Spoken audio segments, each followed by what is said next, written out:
Selamat pagi anak-anak kelas 3 dan kelas 4. Jumpa lagi kita di devosi pagi ini.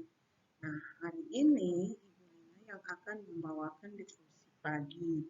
Ibu Lina berharap anak-anak sudah menyiapkan hati dan menyiapkan Alkitab untuk kita mulai dengan devosi pagi ini.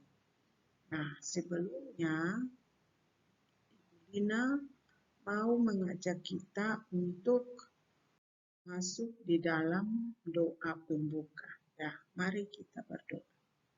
Ya Allah, ya Tuhan kami mengucap syukur buat anugerah-Mu. Tuhan senantiasa menuntun menyertai kami hingga pagi ini. Kami masih dalam keadaan sehat dan selamat. Terima kasih ya Tuhan, kami akan membaca dan merenungkan firman Tuhan. Kiranya Tuhan sertai dan melindungi kami sehingga apapun yang kami baca dan kami renungkan, biarlah kami dapat memahaminya. Inilah doa dan harapan kami, di dalam nama Yesus kami berdoa. Amin. Pembacaan Alkitab untuk kita pada pagi ini terpilih dari kitab Yosua pasal 1. Karena ada beberapa ayat, jadi Ibu Lina mengambil satu ayat untuk sebagai renungan kita di pagi ini, yaitu ayatnya yang ke-8.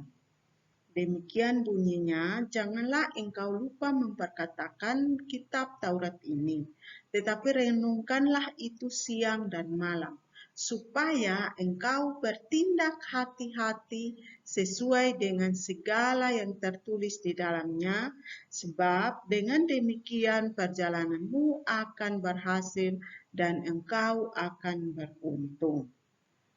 Demikian firman Tuhan.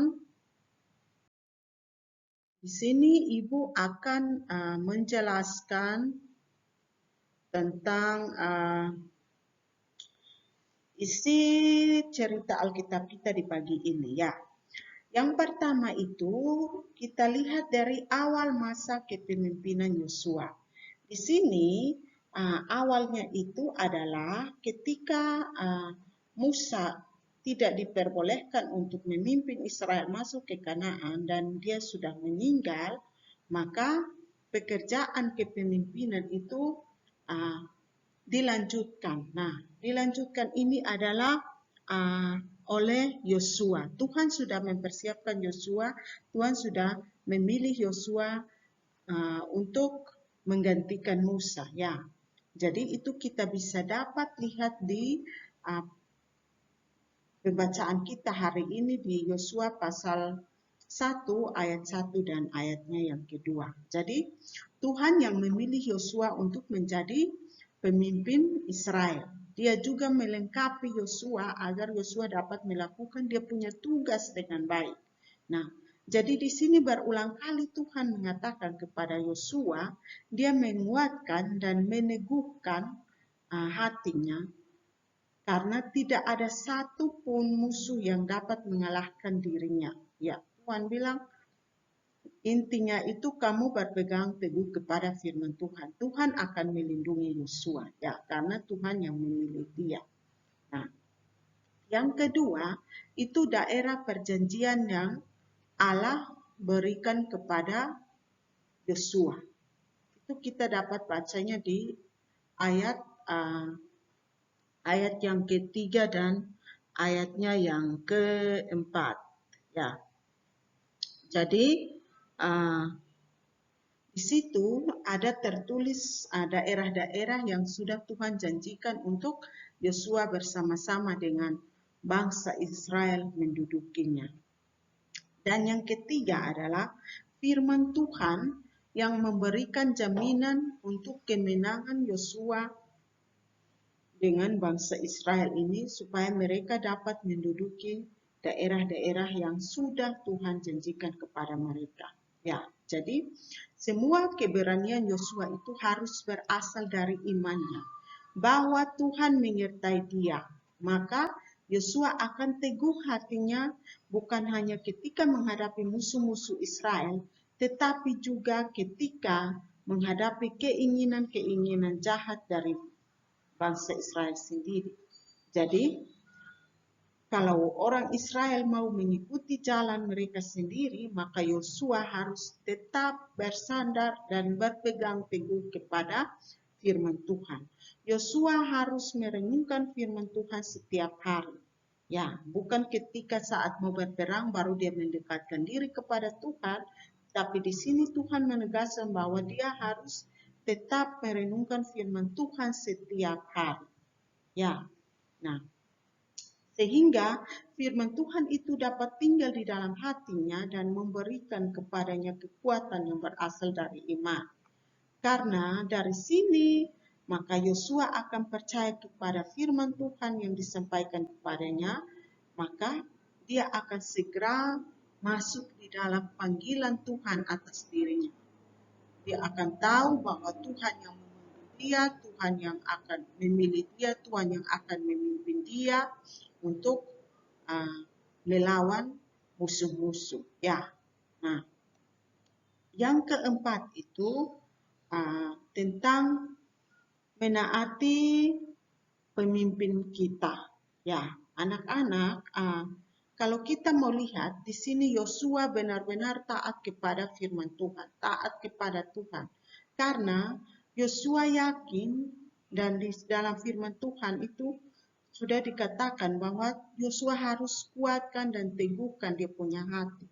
Dan dia harus benar-benar menerima panggilan Tuhan dalam iman. Ya, jadi di sini dia merupakan pemimpin yang sangat-sangat takut dan taat akan Tuhan. Ya, jadi Allah yang telah memberi kepada kita seorang pemimpin yang agung. Kalau kita mau lihat ya kita bisa melihat pemimpin-pemimpin yang ada di dunia ini. Tetapi dari cerita ini kita juga dapat melihat bahwa kita punya pemimpin yang agung ini hanyalah Tuhan Yesus Kristus. Karena apa? Dia adalah satu-satunya pemimpin kita yang sejati. Dia yang dapat memimpin kita, dia yang rela berkorban, bahkan memberikan nyawanya bagi kita, bagi orang-orang yang dia pimpin, ya, bagi orang-orang percaya. Nah, dari rohnya itu yang membuat hati kita mau mengikuti dia seumur hidup kita. Dengan demikian, maka kita akan selamat. Ya, jadi demikian firman Tuhan yang dapat saya sampaikan, dan ada beberapa hal yang dapat kita pelajari dari firman Tuhan ini, yaitu yang pertama, kita harus tetap kuat dan teguh dalam Tuhan, karena hanya Tuhan yang dapat memampukan kita untuk melakukan tanggung jawab kita. Yang kedua, kita harus taat dan takut akan Tuhan, dan takut akan para pemimpin kita dengan penuh tanggung jawab. Ya, mari kita masuk di dalam doa penutup. Kita berdoa. Bapa kami yang di sorga, terima kasih Allah buat firman-Mu. Kami telah membaca dan merenungkan firman Tuhan. Kiranya melalui firman Tuhan ini, kiranya Allah sendiri yang akan memampukan kami, sehingga kami dapat memahaminya dan kami juga dapat melakukan di dalam setiap kehidupan kami. Ampunilah kami ya Tuhan, kalau selama ini kami seringkali lalai ya Tuhan, kami tidak berpegang teguh kepada firman dan kebenaran-Mu. Kami selalu melawan akan pemimpin-pemimpin kami. Kami mohon di dalam nama Yesus, kiranya Allah mengampuni kami dan Allah melayakan kami sebagai anak-anak-Mu. Bapa di dalam kerajaan sorga, saat ini kami berdoa untuk setiap kegiatan kami, kegiatan belajar mengajar secara online ini kami pertaruhkan ke dalam tangan Tuhan. Kiranya Allah sendiri yang akan sertai dan lindungi kami. Allah sendiri akan menjangkau kami semua ya Bapa, sehingga kegiatan pembelajaran kami secara online ini dapat berlangsung dengan baik. Bapa dalam kerajaan sorga, saat ini juga kami berdoa untuk segala virus yang mewabah di dunia ini, kiranya di dalam nama Yesus Allah sendiri yang akan menjauhkan semuanya itu ya Bapa. Kami terus memohon para tenaga medis yang selalu berada di garda depan, Tuhan menyertai dan lindungi mereka, Tuhan memberikan mereka kesehatan yang cukup, kekuatan di dalam mereka menangani akan setiap pasiennya Bapa. Inilah doa dan harapan kami ya Tuhan, dan kegiatan kami selanjutnya kami pertaruhkan ke dalam tangan-Mu, kiranya Engkau menyertai dan lindungi kami. Di dalam nama Yesus kami berdoa, amin. Terima kasih untuk semuanya dan sampai jumpa.